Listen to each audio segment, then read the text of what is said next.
Merci de nous rejoindre aux 20h. Madame, Messieurs, bonsoir. À la une ce soir, lutte contre le blanchiment des capitaux en République démocratique du Congo. Dans le secteur bancaire, le financement du terrorisme, la cellule nationale de renseignement financier fait évaluer les risques par des experts. Ils vont produire une topographie de tous les risques et mettre au point des stratégies appropriées. Kinshasa, Congo central, menacé des ruptures. La dernière pluie sur la capitale a déterré la voie ferrée tronçon Kimwenza-Kingantoko, unique voie de passage de train de l'ex-Sonatra transportant des passagers et de la marchandise pour alimenter les marchés quinois en produits vivriers. L'alerte est donnée par les habitants du coin. Et puis cette polémique autour des kits électoraux sensibles trouvés auprès des tiers pour Denis Kadima. Ils se sont procurés de manière frauduleuse des révélations faites au cours d'une conférence de presse sur le bilan de l'opération d'identification. C'est tout pour les titres. Bonsoir. Et encore une fois, merci de votre fidélité.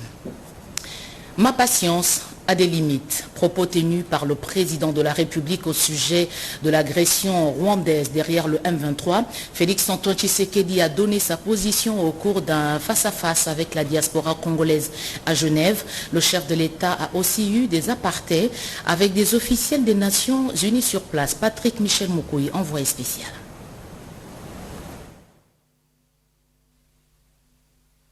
Comme lors de la plénière d'ouverture de session, la situation de droits humains en République démocratique du Congo est largement revenue dans les discussions à huis clos tenues dans les murs du Palais des Nations. Hors champ de caméra, le président Félix-Antoine Tshisekedi a échangé d'abord avec le haut représentant des Nations Unies aux droits humains, M. Volker Turk, et ensuite avec le secrétaire général des Nations Unies, Antonio Guterres. Filippo Grandi, haut commissaire des Nations Unies pour les réfugiés, a lui aussi échanger avec le président de la République, Félix-Antoine Tshisekedi. Des discussions que seul le chef de l'État et ses interlocuteurs maîtrisent la teneur. Bien avant de quitter Genève, le président de la République a échangé avec la diaspora congolaise de Suisse, comme promis lors de son dernier passage à Davos en janvier dernier. De la crise diplomatique entre la République démocratique du Congo et le Rwanda, en passant par le processus électoral, le programme de développement local de 145 territoires et le changement de mentalité, le président Tshisekedi a mis à jour cette frange de la diaspora sur la situation actuelle du pays. Ngai défi na ngai on a lingis poto sapona pour créer misale belé et aller pour transformer ba produit na biso. Même pour les minerais ce sera pareil. Makambo ya bayeka ka bazui bakei bake ba transformer kuna ba ekote ke la biso esili. Ngonga yango tozo senga bino opesa ba sanction o esengeli pour Rwanda alongola makolo na yepa na biso. Nde mosala ngai naza kosala mikolo nyonso bozomona. Mais ma patience a des limites. Édifiés par ce discours, ces compatriotes ont à leur tour rassuré le chef de l'État de leur disponibilité à participer au développement du pays en initiant de projets innovants dans différents domaines. À travers le propos du chef de l'État, nous voulons proposer aux Congolaises et Congolais la création d'une nouvelle banque qui sera la banque jumelle à la Banque centrale du Congo. Banque de développement du Congo. Armée,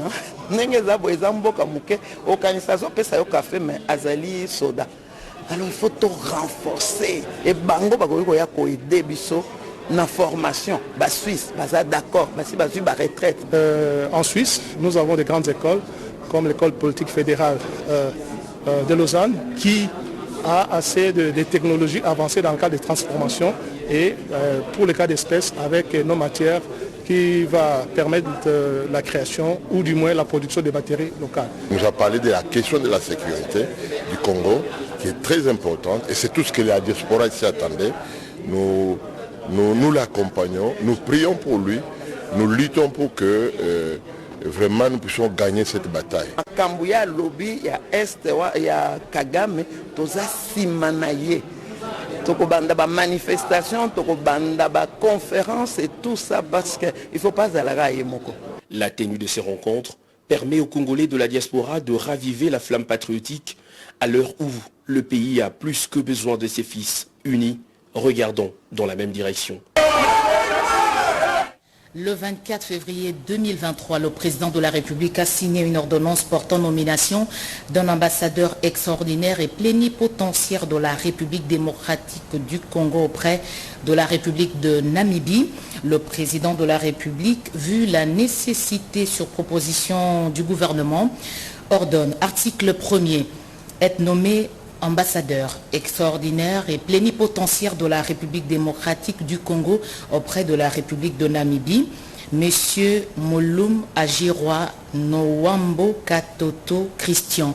Article 2, le précité bénéficiera pour la durée de ses fonctions des indemnités et avantages prévus par l'ordonnance portant règlement d'administration relatif au corps des diplomates de la République. Article 3, sont abrogées toutes les dispositions antérieures contraires à la présente ordonnance. Article 4, le vice-premier ministre, ministre des Affaires étrangères, est chargé de l'exécution de la présente ordonnance qui sort ses effets à la date de sa signature, faite à Kinshasa le 24 février 2023. Félix-Antoine Tshisekedi Tshilombo, Jean-Michel Samalukonde Kyenge, Premier ministre, pour copie certifiée conforme à l'original. Le 24 février 2023, le cabinet du président de la République, Guilain Nyembo, directeur de cabinet. La barre de 25 millions d'enrôlés a été dépassée. Denis Kadima soupçonne certains compatriotes d'avoir acquis de façon frauduleuse des kits électoraux. Le président de la CENI était face à la presse pour faire le bilan des opérations. On l'écoute. Remonter des données n'est pas encore à son niveau optimal. C'est pour ça que les chiffres que vous avez sont vraiment provisoires. Nous sommes bien au-dessus des 25 millions d'enrôlés dont elle a parlé. Les difficultés qu'on a, parce que c'est un processus complexe, nous avons commandé et reçu près de 30 000 kits d'enrôlement. De temps en temps, il y a des gens qui essayent d'acquérir ces kits de façon abusive. Mais vous verrez qu'au total, il s'agit de 1, 2 ou 3 kits. Parfois, nous oublions que sur 30 000, le problème ne se pose que pour 3, 4, 5 kits. Gardons les choses dans leurs proportions. Vous comprendrez qu'avec l'immensité de notre pays, la logistique qui est vraiment un grand défi, en fait, la CENI est en train de faire un travail qui mérite d'être vraiment apprécié à sa vraie valeur. Mais nous apprécions l'intérêt porté à ces questions, mais essayons vraiment de garder les choses dans leurs vraies proportions. Si vous observez le processus depuis qu'il a commencé le 24 décembre, vous allez vous rendre compte que certains des défis que nous avions avant n'en sont plus. Parce qu'aujourd'hui, on ne parle plus tellement des ruptures d'énergie. En tant que commission, nous avons innové. Aujourd'hui, nous utilisons l'énergie solaire dans tous les coins du pays, dans les zones rurales. L'enrôlement des électeurs couvre actuellement l'ensemble du territoire national et les 5 pays pilotes pour l'identification et l'enrôlement des Congolais résidant à l'étranger. Actuellement, 83% des centres d'inscription de l'AO1 sont définitivement fermés au public. Seuls les 17% des centres qui ont encore des requérants ayant reçu des jetons et se trouvant sur la file d'attente continuent de les absorber. Total général sans compter les électeurs de l'étranger, nombre d'électeurs attendus, 49 382 552. Nombre d'enrôlés à ce jour, 25 331 717, soit 51,2%. Sécurisation sociale de la carrière du personnel de la CENI, Denis Kadima porte le dossier à Jean-Pierre Liao, vice-premier ministre, ministre de la fonction publique. Il a été convenu de la création d'une commission paritaire mixte pour étudier le dossier. Nadine Kilo-Chomo, Maluma, reportage. La sécurisation de la carrière du personnel administratif de la CENI passe par la mise en place d'un cadre et structure organique. C'est dans cette optique que le président de la CENI, Denis Kadima, a été reçu en audience le lundi 27 février par le vice-premier ministre en charge de la fonction publique, Jean-Pierre Liaou, qui a accédé à la démarche du président de cette institution d'appui à la démocratie visant une gestion plus sécurisée de la carrière des agents administratifs de la centrale électorale, avec la nécessité d'une admission sous statut des agents publics de l'État et d'une meilleure garantie d'un accès à la sécurité sociale, au même titre que les autres catégories des agents administratifs de toutes les autres institutions. Et pour atteindre cet objectif, la décision de la mise en place d'une commission paritaire mixte aux fonctions publiques CENI a été prise. À part le fait que la CENI soit une institution d'appui à la démocratie, son personnel fait partie du service de l'État. Ils n'ont pas toujours les mêmes facilités en termes de sécurité sociale. Je pensais venir discuter avec le ministre de la fonction publique pour voir comment on peut établir un cadre organique, mettre en place une équipe qui va analyser la situation particulière de la CENI. Processus électoral, le président de la CENI a réaffirmé que le train des élections a déjà quitté la gare. Les choses se passent plutôt très bien et au-delà de nos attentes. Et tel que nous évoluons, nous sommes vraiment dans notre calendrier. Je peux vous dire que le 20 décembre de cette année, vous allez voter pour les élections nationales, provinciales et locales. Avec la mise en place du cadre et structure organique, la CENI va garantir la sécurité sociale du personnel administratif avec leur admission à la Caisse nationale de sécurité sociale des agents publics de l'État. Ainsi, faire bénéficier à la nation congolaise une administration électorale consolidée qui fiabilise le processus électoral. Coopération, son programme se précise. Emmanuel Macron arrive à Kinshasa le 4 mars prochain. Hier, devant la presse, au sujet de l'agression rwandaise, le président français a déclaré depuis Paris que la guerre en RDC ne doit pas être une guerre oubliée. Depuis le palais de l'Élysée, Jessica Bassel. La France doit faire preuve d'une profonde humilité face à ce qui se joue sur le continent africain. C'est ce qu'a déclaré Emmanuel Macron au cours de son discours à l'Élysée consacré à la stratégie diplomatique et militaire de la France en Afrique, à la veille de sa tournée qu'il va commencer ce 1er mars 2020. Parlant justement de la République démocratique du Congo, selon Emmanuel Macron, la guerre en RDC ne doit pas être une guerre oubliée. Nous assistons à une régression inacceptable avec ce que fait le Rwanda à l'est de la République démocratique du Congo, a martelé Emmanuel Macron. L'unité, l'intégrité territoriale de la RDC ne sont pas négociables, a souligné le président français. Il faudrait rappeler que Emmanuel Macron débute sa tournée africaine ce 1er mars par le Gabon, l'Angola, le Congo-Brazza et la République démocratique du Congo, qu'il visitera à partir de vendredi prochain. Depuis Paris, le palais de l'Élysée, Jessica Bassel pour la RTNC. Gardons la même veine. La France n'a jamais été hostile vis-à-vis de la RDC. Déclaration de l'ambassadeur de France après des échanges avec Christophe Mbosso ici à Kinshasa. Le président de l'Assemblée nationale encourage les Congolais à réserver un accueil au président français. Sylvie Mouembo, Gaëtan Magalane. La visite prochaine du président français Emmanuel Macron, aussi la situation sécuritaire dans l'est de la RDC était au centre de l'entretien entre le président de la Chambre basse du Parlement et l'ambassadeur français accrédité en RDC. Dans sa parole, l'ambassadeur français déclare être venu expliquer en amont la venue d'Emmanuel Macron au pays de Lumumba. Prenant la parole à son tour, le président Christophe Mbosso Kodiampanga estime que la France a toujours été du côté de la RDC. Nous avons eu une très bonne coopération sur le plan scientifique et sur la coopération militaire avec la France. Récemment, il y a quelques jours, j'ai suivi la conférence de presse du président Macron qui a défendu la souveraineté de la République démocratique du Congo et qui aussi intervenu à plusieurs reprises en demandant au Rwanda de tirer ses troupes ainsi que ses supplétifs de M23. Travaillons pour l'avenir. Le président Macron arrive. Je demande au peuple congolais de bien l'accueillir. Le président de la Chambre basse du Parlement RD congolais est aussi revenu sur la conférence de presse du président français à l'Élysée, conférence au cours de laquelle Emmanuel Macron a dénoncé l'agression de la RDC. La France n'a jamais été hostile à la République démocratique du Congo. La France a toujours été en soutien de l'unité, de la souveraineté, de l'intégrité territoriale du Congo.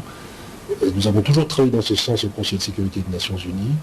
Et c'est la raison pour laquelle d'ailleurs nous soutenons la RDC dans l'exercice de sa souveraineté à travers nos coopérations. Je vous ai parlé notamment, et nous en avons échangé avec le président Bosso, de nos coopérations militaires, des formations que nous avons ici auprès des FARDC qui sont tout à fait conséquentes.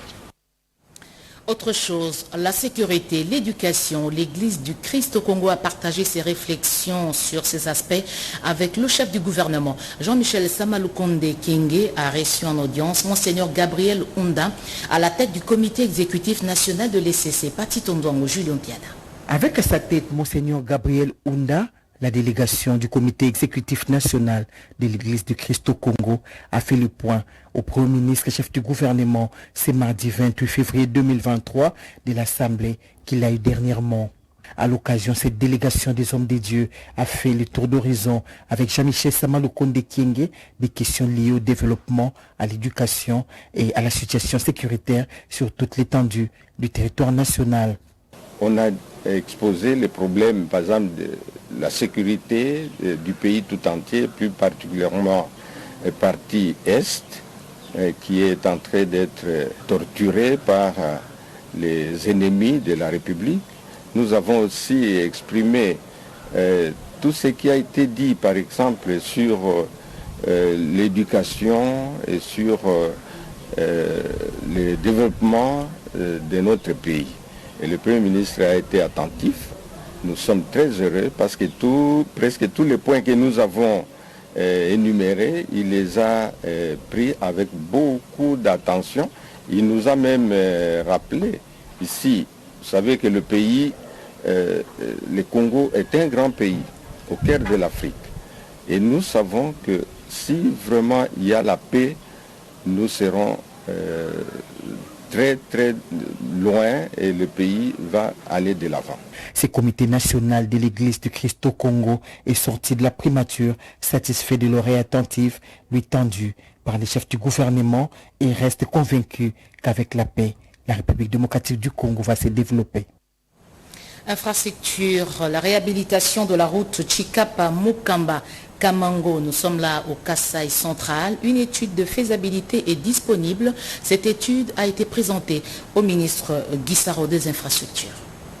Une étude de faisabilité pour la réhabilitation de la route Mukamba Kamango a été financée par la Banque africaine de développement BAD en 2021 pour permettre le démarrage des travaux par l'Agence congolaise des grands travaux. Malgré l'existence de cette étude, l'exécution des travaux sur cette route d'intérêt capital traîne les pieds. Voilà pourquoi l'honorable Guy Mafuta, l'élu de Chikapa, est allé voir le ministre des Infrastructures, Alexis Guissaro, pour lui présenter cette étude et également faire les plaidoyers pour la réhabilitation de cette route très capitale pour booster le développement du Kasaï central car elle facilite les transactions commerciales. Une étude qui avait été en son temps financée par la BAD à hauteur de 1 800 000 $, qui au fait donne les données essentielles pour réhabiliter ces deux routes qui sont d'importance capitale. C'est pourquoi j'avais sollicité cette audience pour remettre officiellement ces études au ministre des Infrastructures pour qu'à son tour, qu'il les communique à la CGT et voir comment avec ces communes on peut financer ces deux routes-là. Entre-temps, l'érosion à Chikapa s'accentue suite aux pluies diluviennes qui se sont abattues récemment. La question de la lutte anti-érosive à Chikapa était également examinée par le ministre des Infrastructures Alexis Guissaro et son hôte Guy Mafuta. Restons sur nos routes et rendons-nous au Sankuru, précisément sur la route Bena-Dibele-Kole-Diampangila. Je l'ai dit, cette route est longue de 185 km. Le temps de la réhabilitation a été donné par l'Office des routes. Durée des travaux, 4 mois. Un ouf de soulagement pour les Sankurois. Bientôt, la route Bena-Dibele-Kole-Diampangali, long de 185 km, va subir une cure de jouvence. Des travaux lancés par le directeur général adjoint de l'office de route, Célestin Kotolo-Kele.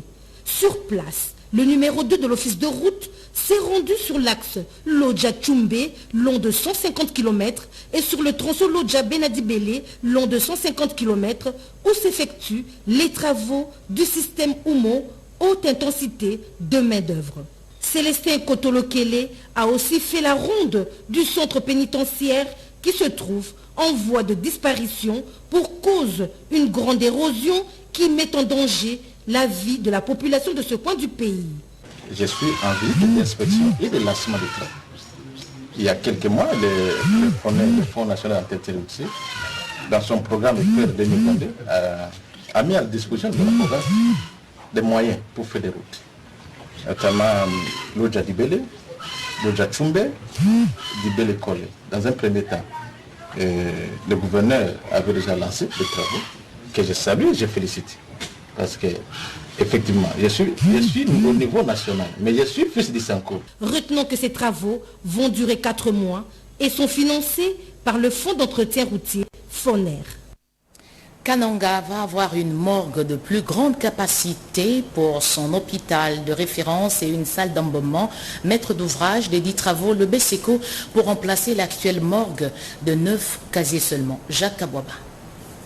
Lundi 27 février 2023, le gouverneur de Kasaï central, John Kabeachikai, lance les travaux de construction de la morgue de l'hôpital général de référence de Kananga. Une première depuis l'époque coloniale qui traduit la volonté ferme du chef de l'État, Félix Antoine Tshisekedi Tshilombo, à offrir à la population locale des infrastructures sociales de base. Les travaux seront exécutés par l'entreprise Safemes avec comme maître d'ouvrage les bureaux central de coordination. Cette morgue comprend 54 casiers pour les corps, une salle d'embaumement, 2 salles de recueillement pour les familles, une salle d'autopsie ainsi que les bureaux pour les services médicaux, légaux et ceux de la morgue. Ces travaux prendront 9 mois maximum et une fois livrés, cette morgue n'aura rien à voir avec l'actuelle chambre mortuaire de 9 places et complètement vétuste, s'est réjoui les médecins directeurs généraux. Nous pensons que cela est une grande contribution pour la promotion de la santé de la population de la province du Kasaï central en particulier et de la République démocratique du Congo en général. Ce projet concernera aussi, dans sa deuxième phase, composants du complexe hospitalier, notamment la clinique, les laboratoires et l'hôpital général. Les gouverneurs des provinces et les DG du BESECO, Jean-Mabé Moulomba, se sont également rendus à Matamba, 30 km de la ville de Kananga, pour constater l'effectivité des travaux de la réhabilitation de la route Kalambambouji, récemment lancée par les chefs de l'État en vue de désenclaver la province du Kasaï central. Je l'ai dit au sommaire, Kinshasa risque de connaître une rareté des produits agricoles fournis par le Congo central et pour cause, la voie ferrée a été déterrée par les eaux de la dernière pluie au niveau de Kimwenza, Kingantoko. Voici ces images commentées par Odepanda. Ce qui reste de la voie ferrée, tronçon Kimwenza et Kingantoko, dans le Congo central, les rails suspendus en l'air, l'étendue de la terre emportée par les eaux de pluie diluviennes qui se sont abattus dernièrement, c'est une véritable catastrophe naturelle avec un spectacle désastreux. Les dégâts ont causé la rupture de la circulation entre les gares de Kimwenza et Kingantoko. Pourtant, le chemin de fer Matadi-Kinshasa est la principale voie pour assurer les trafics export-import entre la RDC et le reste du monde. Mais surtout, l'évacuation des produits de première nécessité du port de Matadi pour la ville de Kinshasa. C'est donc une voie par excellence, l'unique alors indépendante pour participer au commerce extérieur et garantir l'approvisionnement vital pour la RDC. L'ampleur du dégât nécessite donc une intervention rapide pour éviter les pires.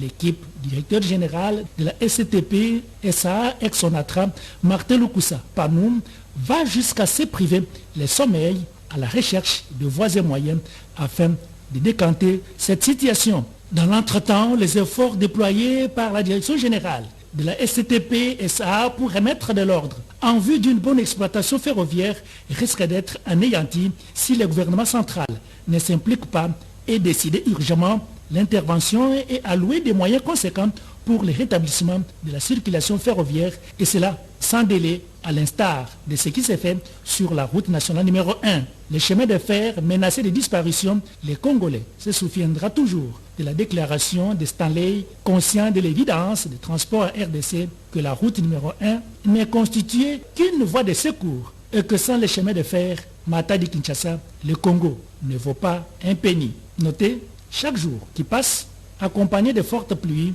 est un danger en perpétuel.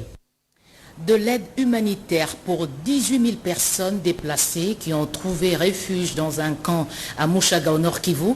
Une assistante des Émirats Arabes Unis arrivée sur place. La distribution a démarré. Guilain Kabalundi. Bouchagara, important camp aménagé à la périphérie de la ville de Goma, dans le territoire des Nyiragongo. Nous sommes là dans le Nord Kivu.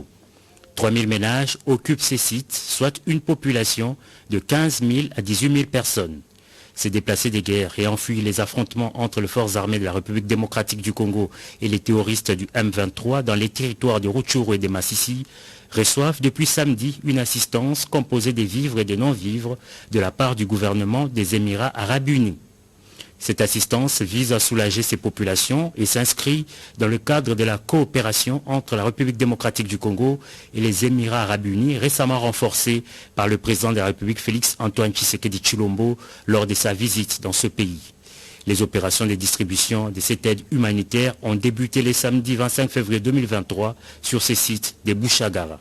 Je remercie encore les Émirats qui nous ont aidés avec du riz, avec des sucres, tout ce que je vois en tout cas, je dis merci aux Émirats. Ces opérations de vivres constituées essentiellement des riz, de boîtes de conserve, du sucre, de boîtes de lait, de l'huile raffinée et autres vont se poursuivre tout au long des semaines à venir sur les autres sites des déplacés de guerre accessibles à partir de la ville de Goma.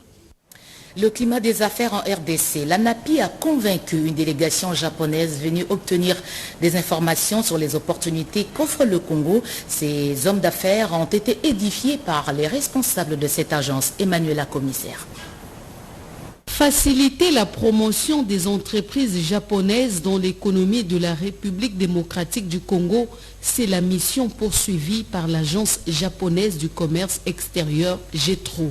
Pour l'évolution positive du climat des affaires, ces investisseurs sont venus rencontrer l'Agence nationale pour la promotion des investissements ANAPI pour échanger sur les faisabilités. Le représentant du directeur général des JETRO expose les projets aux différents directeurs de l'ANAPI présents dans la salle, insistant sur le fait que la Covid-19 a empêché le développement du business en RDC et dans d'autres pays africains. 8 points essentiels ont fait l'objet de l'exposé présenté par l'ANAPI auprès de la délégation japonaise, notamment le climat des affaires, la promotion des investissements, la situation macroéconomique pour éclairer la lanterne des affaires avec le partenaire. La relation avec votre organisation, ANAPI et notre organisation, c'est très important pour faire la promotion future. Et tout ensemble, on peut faciliter le développement des sociétés japonaises. C'est ça notre but aujourd'hui.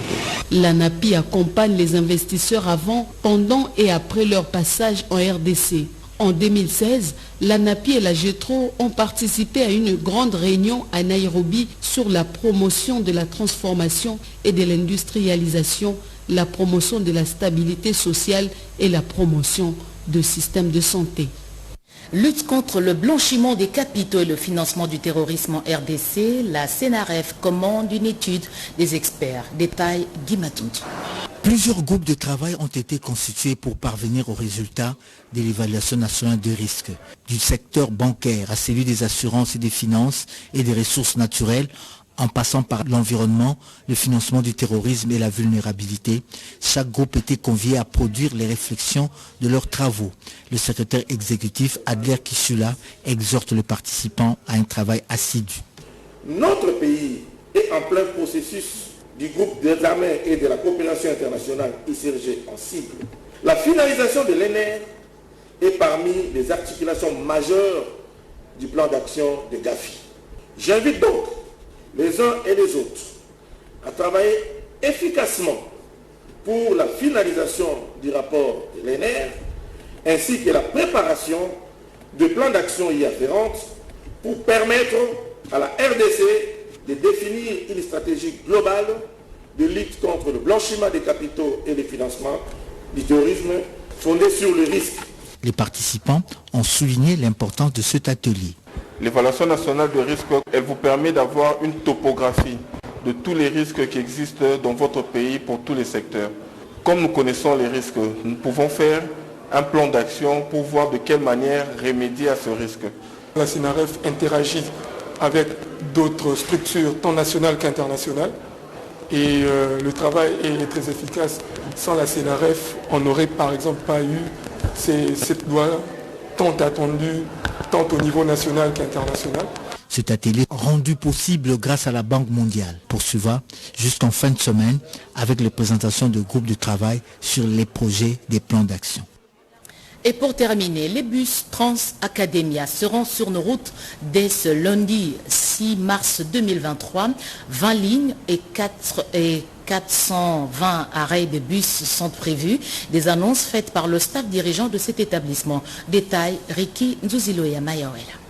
Ils ont tous répondu, présent à l'invitation de la direction générale des Trans-Academia. Les coordonnateurs des étudiants des établissements publics ont pris langue avec Georges Ongelo Danga, directeur général de cet établissement des transports des étudiants congolais. C'était sur les dispositions idoines relatives à la mise en circulation effective des bus prévus ce lundi 6 mars 2023 à Kinshasa. Le directeur général des Trans-Academia Ongelo a présenté à ses hôtes le schéma qui part des modalités d'accès dans le bus, en passant par la souscription, avant d'évoquer les avantages qu'offre Trans-Academia aux étudiants. Christian Kalonji, à la tête de cette délégation, dans sa casquette de président du regroupement des étudiants du Congo, a salué l'initiative du directeur général Ongelo et fixe ses pairs sur le comportement à adopter. Nous avons convenu avec la direction de Trans-Academia que les étudiants dont les établissements ont déjà donné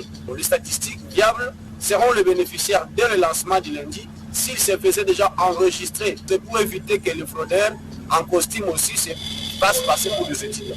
Je lance un appel solennel aux étudiants à la prise de conscience. Doivent se dire que ce bis nous appartient, nous ne pouvons pas les détruire. Qu'ils prennent le bis en toute responsabilité.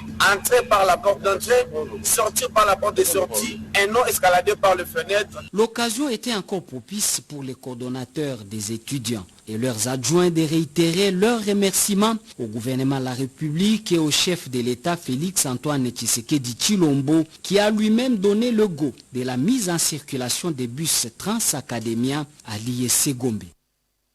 Fin de ce journal, Madame, Messieurs, merci de l'avoir suivi à travers le monde. L'actualité revient à 23h à la présentation Serge Mata. Je vous retrouve demain à 20h.